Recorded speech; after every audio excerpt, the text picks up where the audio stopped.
முகநூல் சொந்தங்கள் அதை போன்று கிரிக்கெட் ரசிகர்களுக்கு ஒரு மகிழ்ச்சியான சந்தோஷமான ஒரு செய்தியோடு நாங்கள் வந்திருக்கின்றோம். குறிப்பாக இப்போது மருதமுனையிலே பேசு பொருளாக மாறியிருக்கிறது. Maruthamunai premier league MBL cricket சுற்றுப் போட்டி எதிர்வருகின்ற 26ஆம் தேதி கோலாகலமான முறையிலே இப்போது ஆரம்பம் செய்யப்பட இருக்கின்றது. இந்த வேளையிலே எங்களோடு கலையகத்துக்கு வருகை தந்திருக்கின்றார்கள். குறிப்பாக இந்த டில்கோ சூப்பர் கிங்ஸ் அணியினுடைய பணிப்பாளராக இப்போது நியமிக்கப்பட்டிருக்கின்ற பிரபல சமூக சேவையாளர் ஷக்கரியா ஃபவுஸ் என்று செல்லமாக எல்லோராலும் அழைக்கப்படுகின்ற எங்களுடைய சகோதரர் இங்கே வருகின்றிருக்கின்றார்கள். அஸ்ஸலாமு அலைக்கும். வலைக்கும் அஸ்ஸலாம் வரஹ்மத்துல்லாஹி வபரகாத்துஹு. குறிப்பாக இப்போது மருதமுனை பகுதியிலே பிரபல்யமாக பேசப்படுகின்ற சமூக ஊடகங்களிலே எல்லாம் இப்போது பேசுபொருளாக மாறியிருக்கின்ற ஒரு தலைப்பு தான் Maruthamunai premier league MBL cricket சுற்றுப் போட்டி. இந்த கிரிக்கெட் சுற்றுப் போட்டியை பற்றி நீங்கள் என்ன நினைக்கின்றீர்கள்? இந்த MBL சுற்றுப் போட்டி சம்பந்தமாக பேசணுமெண்டா நிறைய விடயங்கள் பேசலாம். நான் நினைக்கின்றேன் இந்த MBL முதலாவது சுற்றுப் போட்டியை எமது கோல்டு மைன் விளையாட்டுக்கலை வீரர் அராப் மௌலானா காலத்தில் தான் முதலாக ஆரம்பிக்கப்பட்டு நினைக்கின்றேன். முதலாவது சுற்றுப் போட்டி, அதன் பிற்பாடு 2-3 சுற்றுப் போட்டிகள் நடைபெற்றுகின்றது.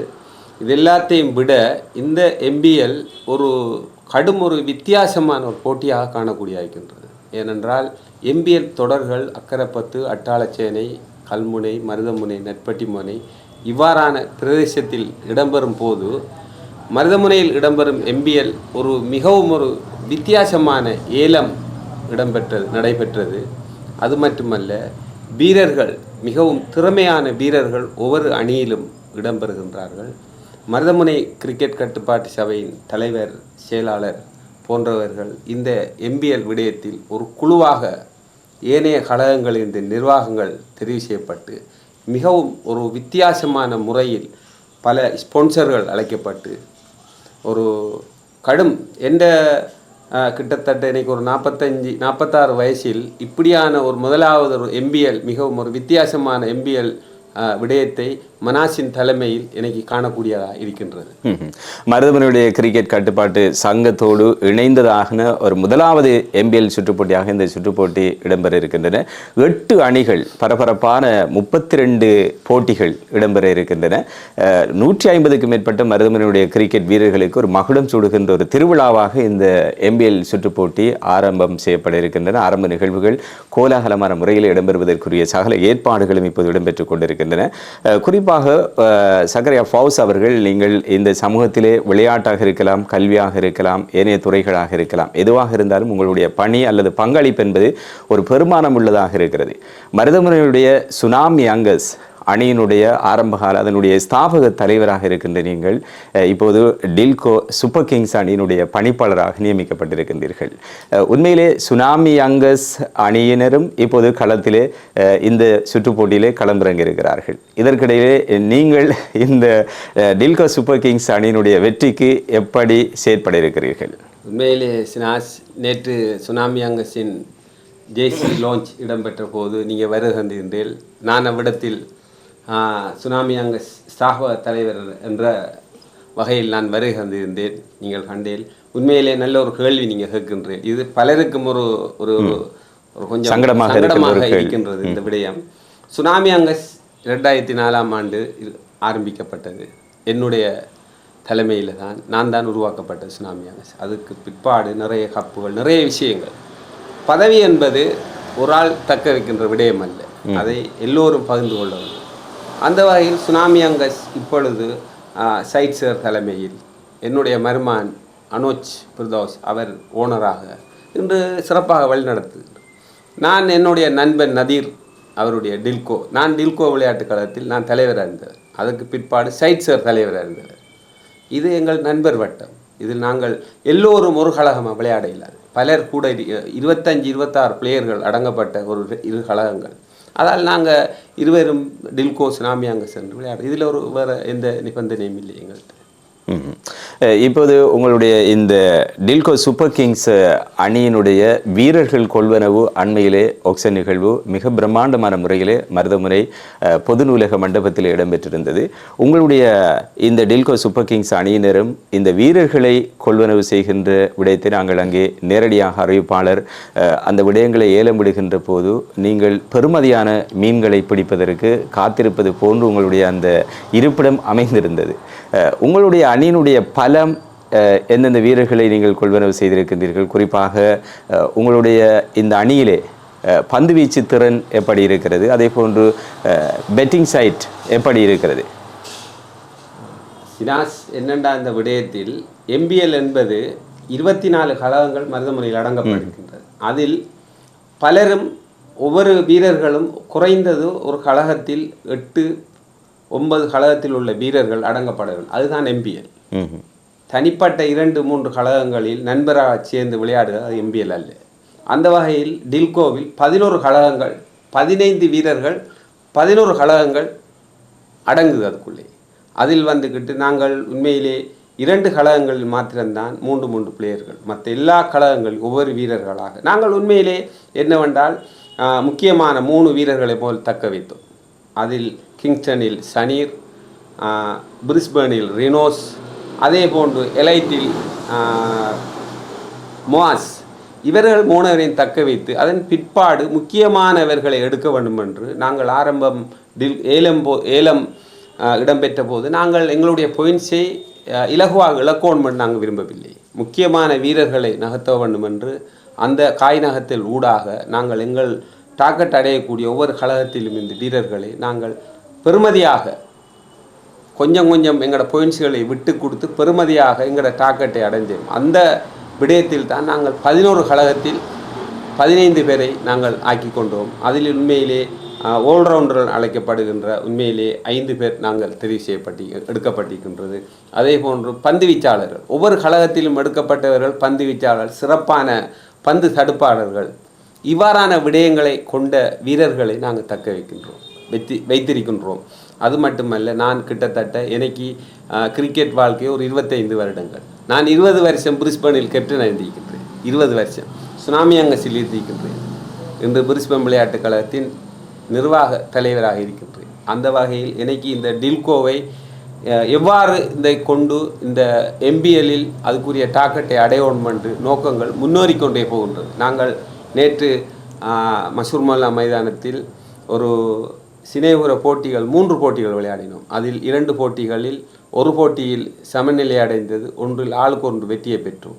அது நண்பர்கள் ஒரு வட்டாரம் போல் அந்த விளையாட்டை நாங்கள் விளையாடி உண்மை பயிற்சி போட்டியாக சிறப்பாக. அதே போன்று நாங்கள் புட்சலில் நிறைய பயிற்சிகளை எடுக்கின்றோம். அங்கே எங்களோட வீரர்களுக்கு நிறைய உற்சாகங்களை ஊட்டி அவ்வாறு இருக்கக்கூடிய விடயத்தில் டில்கோ கடும் முன்னெடுப்பு செய்கின்றது. இந்த போட்டிகள் அனைத்தும் பகல் இரவு போட்டிகளாக இடம்பெற இருக்கிறது.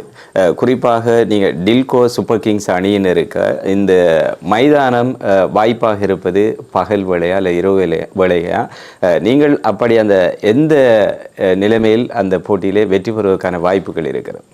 இது வந்துக்கிட்டு எங்களுக்கு பகல் போட்டின்னு சொன்னால் இரவு போட்டி. நாங்கள் முன்பு கூறினேனே 11 கழகத்தில் 15 வீரர்கள் அடைக்கும். அதில் ஒவ்வொரு வீரர்கள் அடங்குற ஒவ்வொருத்தரும் சிறப்பான வீரர்கள். இரவெண்டாலும் விளையாடுவார்கள், பகலெண்டாலும் விளையாடுவார்கள். அவ்வாறான டார்கெட்டை கொண்டாங்களைத்தான் நாங்கள் இந்த போட்டியில் களங்காண இருக்கின்றோம். சுனாமி அங்கஸ் அவர்கள் சொல்லியிருக்கிறார்கள், கடல் சீற்றம் கொண்டால் சுனாமி வரும், இந்த சுனாமி அங்கஸ் சீற்றம் கொண்டால் வெற்றி வரும், டில்கோ சூப்பர் கிங்ஸுக்கு நாங்கள் மிக சவாலாக இருப்போம் என்று சொல்லியிருக்கிறார்கள். இது பற்றி நீங்கள் என்ன நினைக்கிறீர்கள்? அவ்வாறு சவால் என்று நான் சொல்லுவார் என்னென்றா, விளையாட்டு என்று களமிறங்கினால் டில்கோ தான், சுனாமி அங்கஸ் தான். அந்த விடயத்தில் நான் ஒரு ஏனைய போட்டிகளில் சுனாமி அங்கஸ் வெல்லுவது என்ற நான் சந்தோஷப்படுவேன். டில்கோவும் சுனாமி அங்கஸும் விளையாடும் போது நான் உண்மையிலே நியாயமானவன். அந்த வகையில் டில்கோ வெற்றி பெறுவதற்கு தான் என்னுடைய டார்கெட் நிற்கும். அவ்வாறான விடயத்தில் அது வந்துக்கிட்டு எவ்வாறு அமையும் என்று சொன்னால், பந்து வீச்சு, போலிங், டில்கோட எந்த அளவுக்கு திறமை இருக்கின்ற, அதே போன்று சுனாமி அங்கஸில் எந்த அளவுக்கு அவங்களுடைய விளையாட்டு திறமை. உண்மையிலே சுனாமி அங்கஸில் என்று 9 பிளேயர்கள் எங்களுடைய மால் சங்கத்தை சேர்ந்த வீரர், எங்களோட நண்பர் வட்டாரத்தில். அவ்வாறானக்கு நான் வளர்த்த புள்ளியால் எனக்கு தெரியும் தானே, அந்த விடயத்தில் நான் வளர்த்த புள்ளியால் எனக்கு தெரியும். அதற்காக வேண்டி நான் அவங்களை விழுவதற்காக வேண்டி சொல்லவில்லை. அந்த நண்பர்கள் என்ற வகையில் நான் பேசிக்கொள்கின்றேன். உண்மையிலே நண்பன் சைட் என்னுடைய மச்சான். அந்த வகையில் என்னுடைய மருமான் தற்போதைய ஓனர் அனோஜை சுனாமி அங்கஸில் கொண்டு இணைத்து எங்களுடைய இடத்துக்கு கொண்டு வந்தவன் நான். அந்த விடயத்தில் இது இப்போ நேற்று என்னோட முறை கேட்டார், சுனாமி அங்கஸ் வந்துக்கிட்டு அரசாட்சி ஆண்டு கேட்டார். மாமா முடிந்தது மருமான் பாரம்படுத்திக்கின்றனர் அப்படியும் கேட்கின்றாங்க. அதுக்கு ஒன்றும் கூறவே அந்த விடயத்தில் கூறக்கூடாது. அது அந்த இடத்தில் வருவதற்கு ஒவ்வொரு ஆண்டுகளுக்கும் எம்பிஎல் நடக்கும்போது ஒவ்வொரு ஓனராக வழங்கப்படும், பதவிகள் பகிர்ந்தளிக்கப்படும். அந்த விஷயத்தில் இவ்வாறு தான் அந்த கணிப்பீடாக இருக்கின்றது. இன்று கலையகம் எங்களோடு பேசிக் கொண்டிருக்கின்றார்கள். டில்கோ சூப்பர் கிங்ஸ் அணியினுடைய பணிப்பாளராக இப்போது நியமிக்கப்பட்டிருக்கின்ற பிரபல சமூக சேவையாளர் சக்கரியா ஃபவுஸ் அவர்கள் எங்களோடு கலந்து எங்களுடைய லட்சக்கணக்கான ரசிகர்கள், கிரிக்கெட் ரசிகர்கள், நெஞ்சங்கள் எல்லாம் இப்போது நேரடியாக பார்த்து கொண்டிருக்கிறார்கள் இந்த நிகழ்ச்சியை. இறுதியாக இந்த கிரிக்கெட் ரசிகர்களுக்கு நீங்கள் சொல்லுகின்ற விடயம்? நான் இறுதியாக சொல்லுகின்ற விடயம் என்னென்றால், எம்பிஎல் போட்டி மிகவும் சிறப்பாக நடைபெறும். அந்த போட்டியில் கடும் ஒரு வீரர்கள் 8 கழகங்களிலும் 6 விட்டு கொடுக்கின்ற அளவுக்கு வீரர்களாக காணவில்லை. எல்லாரும் ஒரு சமபங்கான வீரராக தெரிவு செய்யப்பட்டிருக்கின்றது. இதில் எந்த கழகம் வீக்கெண்ட விஷயம் இதுவரையில் நான் காணப்படவில்லை. இந்த 8 கழகங்களிலும் யார் இறுதிப் போட்டிக்கு வருவார் என்று யாராலும் கூற முடியாது. எல்லா வகையிலையும் 108 கழகங்கள், 120 பிளேயர்கள், 120 பிளேயர்களும் யாரும் சளைத்தவர்கள். அந்த போட்டி அவ்வளவும் கடும் சிறப்பாக இருக்கும். ஏனென்றால் ஒரு போட்டியில் ஒரு ஆள் வெல்லலாம், இன்னொரு போட்டியில் தோக்கலாம், அதுக்கடுத்த போட்டியில் அவர் வெல்லலாம். அவ்வாறான நிகழ்வுகள் நிறைய இடம்பெறும் இந்த எம்பிஎல்லில். அதில் உண்மையிலே மருதமனை கிரிக்கெட் கட்டுப்பாட்டு தலைவர் மனாஸ் அவர்களை நான் பாராட்டுவேன். என்னிடம் அந்த விடயத்தில் கடும் ரிஸ்க் எடுக்கணும். ஆரம்பத்தில் முதலாவது கூட்டத்தில் நீங்கள் தான் அந்த இடத்தில் தலைமை தாங்கி அந்த கூட்டத்தை ஆரம்பித்து மிகவும் ஒரு வகையாக பேசினேன், மிக சிறப்பாக பேசினேன். ஆரம்பத்தில் அந்த குழுவில் நீங்களும் அடங்கியிருக்கின்றீர்கள் நான் நினைக்கின்றேன். கூடுதலான சகல விடயங்கள் எல்லாம் நீங்கள் தான் பொறுப்பொண்டு நினைக்கின்றேன். அந்த வகையில் நான் சந்தோஷப்பட்டேன். உங்களோட நீங்கள் மிகவும் சந்தோஷப்பட்டேன். உண்மையிலே இந்த எம்பிஎல் நிறைய ஸ்பான்சர்கள், சில்வர் ஸ்பான்சர்கள், கோல்டு ஸ்பான்சர்கள், நிறைய ஸ்பான்சர் பண்ணப்பட்டிக்கு, ஒவ்வொரு டீமுகளுக்கும் ஸ்பான்சர் பண்ணிக்கு. அதில் ஒவ்வொரு கழகங்களும் கிரவுண்டை வளர்ச்சி ஒவ்வொரு கட்டுகள் அமைக்கப்படும். ஒரு கட்டு அடித்து அந்த அளவுக்கு அந்த கழகங்கள் மிகவும் சிறப்பாக ஒவ்வொரு கழகங்களுக்கும் நான் நினைக்கின்றேன் ஒவ்வொரு கழகங்களும் மேலதிகமாக 50 ஜேசிக்கு மேல் அடிக்கின்றார்கள் என்று. மேலதிகமாக ஆதரவாளருக்கு 50 ஜேசிக்கு மேலே ஒவ்வொரு கழகங்களும் அடிக்கின்றார்கள். அவ்வாறு அடித்து அந்த ஜேசி அணிந்து ஒரு கழகம் நிற்கும் போது ஒரு பார்வைக்கு ஒரு தூரதர்சனம் மிச்சம் வடிவாக இருக்கின்றது. தயார்படுத்தல்கள் எல்லாம் மிக அதிகமாக இருக்கிறது. இந்த சந்தர்ப்பத்தில் நாங்கள் ஒருவரை ஞாபகப்படுத்த வேண்டும். இந்த டில்கோ சூப்பர் கிங்ஸ் அணியை கொள்வரவு செய்திருக்கின்ற இந்த அணியினுடைய உரிமையாளர் சகோதரர் HF ஹேண்ட்லூம் நிறுவனத்துடைய முகாமைத்துவ பணிப்பாளராக இருக்கின்ற MMM நதீர் அவரை நாங்கள் ஞாபகப்படுத்துகின்றோம். உங்களுடைய நிர்வாக கட்டமைப்பு இந்த டில்கோ சூப்பர் கிங்ஸ் அணியிலே எப்படி இருக்கிறது? டில்கோ பொறுத்தவரை டில்கோ விடயத்தில் டில்கோ ஃபவுண்டர் நதீர். தற்போது டில்கோ விளையாட்டு கழகத்தின் அணித்தலைவராக இருக்கின்ற ரினோஸ் அவர் மிகவும் ஒரு அனுபவசாலி. கிரிக்கெட்டில் ஒரு முதிர்ச்சி. பிரிஸ்பேர்ன் விளையாட்டு கழகத்தின் கௌரவ செயலாளர். அது மட்டுமல்ல, எந்த விடயத்தில் உங்களுடைய இந்த சுற்று போட்டியில் அன்றைக்கு சுற்று போட்டியை இப்படியான போட்டிகளை எல்லாம் நடாத்த வேண்டும். அது மட்டுமல்ல, பிரிஸ்பேர்ன் கடந்த காலம் மாபெரும் ஒரு சுற்று போட்டியை நடத்தி மிகவும் ஒரு சிறப்பான அந்த போட்டியில் எனக்கு ரினோஸ் தம்பி. அந்த விடயத்தில் உண்மையிலே ரினோஸ் மிகவும் ஒவ்வொரு விடயத்தை பாரமெடுத்தால் அந்த விடயத்தில் எந்த அளவுக்கு அதை உயர்த்தி கொண்டு போவோமோ அந்த அளவுக்கு ஒரு மெச்சுவட்டான ஆள் ரினோஸ். மருதமனை கிரிக்கெட் கட்டுப்பாட்டு தலைவர் மனாஸ் அவர்களுக்கு ஒரு விடயத்தை கூறியுள்ளோம். என்னவென்றால், அன்று உண்மையிலே ஏலம் 7:20 ஆரம்பிக்கப்படும் என்று கூறியவாறு உண்மையிலே சரியான ஒரு பங்க்சுவாலிட்டி டைமாக ஆரம்பிக்கப்பட்டது.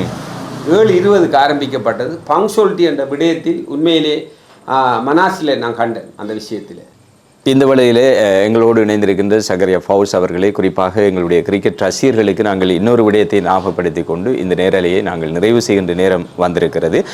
உண்மையாக இந்த 8 அணிகள் இந்த சுற்றுப் போட்டியிலே பரபரப்பான இந்த போட்டியிலே, இந்த மருதமுனை பிரீமியர் லீக் போட்டியிலே கலந்து கொள்ள இருக்கின்றன. அந்த வகையிலே லிபர்டி லைன்ஸ் அணி எங்களுடைய சட்டத்தரணி MI யாசின் அவர்களுடைய தலைமையிலே களமிறங்கி இருக்கிறது. அதே போன்று டில்கோ சூப்பர் கிங்ஸ் அணியினுடைய உரிமையாளர் எல்லோருக்கும் தெரியும், எங்களுடைய பிரபல தொழிலதிபர் நதீர். அதே போன்று அதனுடைய பணிப்பாளராக நீங்கள் இருக்கின்றீர்கள். உங்களுடைய தலைமைகளிலே அந்த அணி களமிறங்கி இருக்கிறது. அதே போன்று கரேபியன் ஸ்டார் அணி, குறிப்பாக RM ஃபசால் அமூன் அவர்களுடைய தலைமையில் அந்த அணி களமிறங்கி இருக்கிறது. அதே போன்று சுனாமி யங்கர்ஸ் சட்டத்தரணி அனோஜ் ஃபிர்தோஸ் அவர்தான் அந்த அணியை கொள்வனவு செய்திருக்கின்றார். அவருடைய உரிமையிலே அந்த அணி களம் காண இருக்கிறது. அதே போன்று PLT தண்டர்ஸ் அணியினுடைய உரிமையாளராக இருக்கின்றார் தாஜுதீன் எங்களுடைய முஃபாரிஸ் அவர்கள். அதே போன்று பவர் ஹிட்டர்ஸ் அணி ரம்சின் முகமது ரிஃப்கான் அவர்களுடைய தலைமையிலும் வழிகாட்டலிலும், அதே போன்று பஞ்சாப் கிங்ஸ் அணி டாக்டர் MAM அசீம் அவர்களுடைய வழிகாட்டலிலே அவர்தான் அந்த அணியை கொள்வனவு செய்திருக்கின்றார், உரிமையாளராக இருக்கின்றார். அதே போன்று உமர் வாரியர்ஸ் அணியினுடைய உரிமையாளராக இருக்கின்றார் HBM மிஃபாஸ் அவர்கள். இவர்கள் இந்த அணியினுடைய உரிமையாளர்களாக இருக்கிறார்கள்.